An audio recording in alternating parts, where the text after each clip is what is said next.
Yun,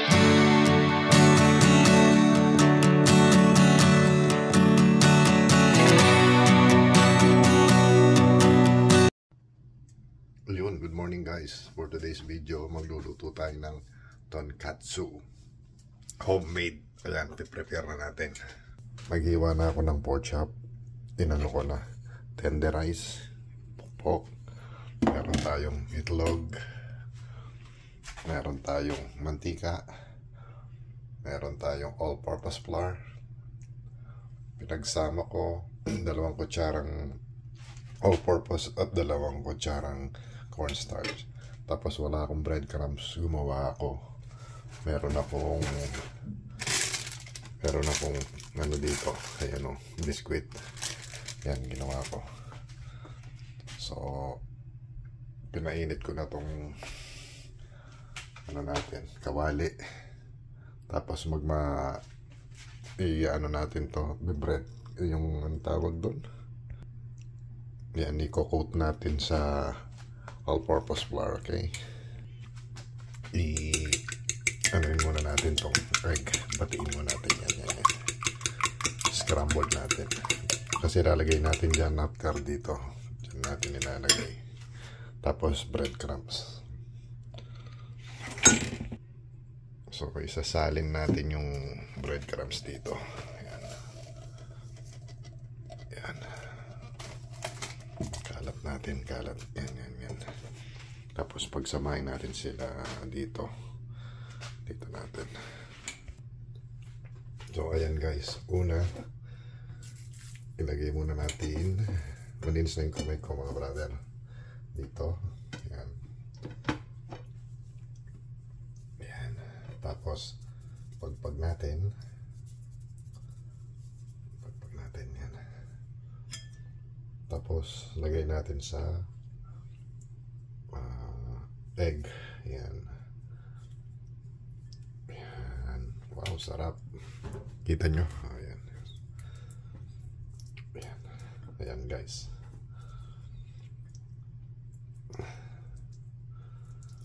Ayan.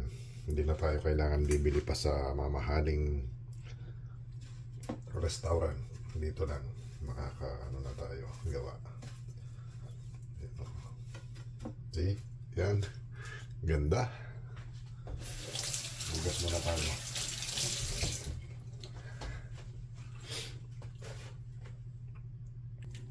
Yan. Susunod, dito na natin sa kawali. Yan. Medyo pagpag natin konti. Yan. Wow. Yan. Ganda. Yan. Pakasan natin konti. Diba? Instant tonkatsu. Tapos gagawa pa tayo ulit. Actually sa mga anak ko lang to, hindi kami kumakain ng red meat. Pero minsan ako kumakain ng beef.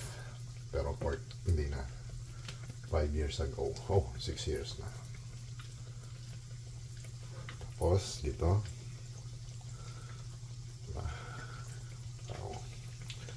ganda. Yan o. Wow. Tapos dito.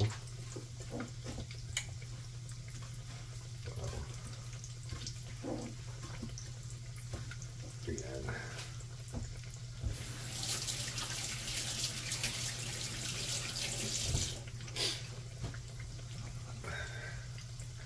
Templado na to mga brother and sister. Linagyan ko ng 2 all-purpose flour, kutsara, 2 cornstarch, asin at saka paminta. Check natin. Yan, ganda ng pagkagawa. Hindi dumidikit. Sarap yung medyo crispy. Ganyan lang. Kasi dati kumain kami sa ano yun, Japanese, mahal, tapos ganyan lang kalaki. Pwede naman tayong gumawa, di ba? Balik ka rin natin. Wow! Yan o. Ganda. Ganda ng pagkagawa. Perfect. Lapit natin. Yan o. Diba? Perfect. Perfect. Mamaya gagawa tayo ng sauce. Gawin na natin yung isa. Naka-ready na naman po. Ito. Ayan. Coat natin maayos. Coated. Tapos pagpag. Para wala siyang excess baggage. Excess baggage na. Siya na sa boses ko. Malaking boses ko kasi masakitan na lang muna ko. Parang sisipunin ako. Boss, dito. Oo.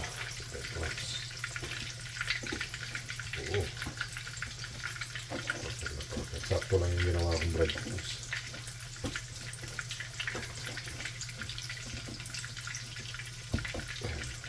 Ready na. Ugas.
Ayan, luto na yung isa.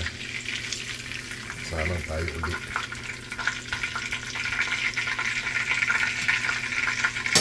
Okay na. O yun mga brother, maraming salamat sa panonood nyo ng video ko sa pagluluto ng tonkatsu or tonkatsu.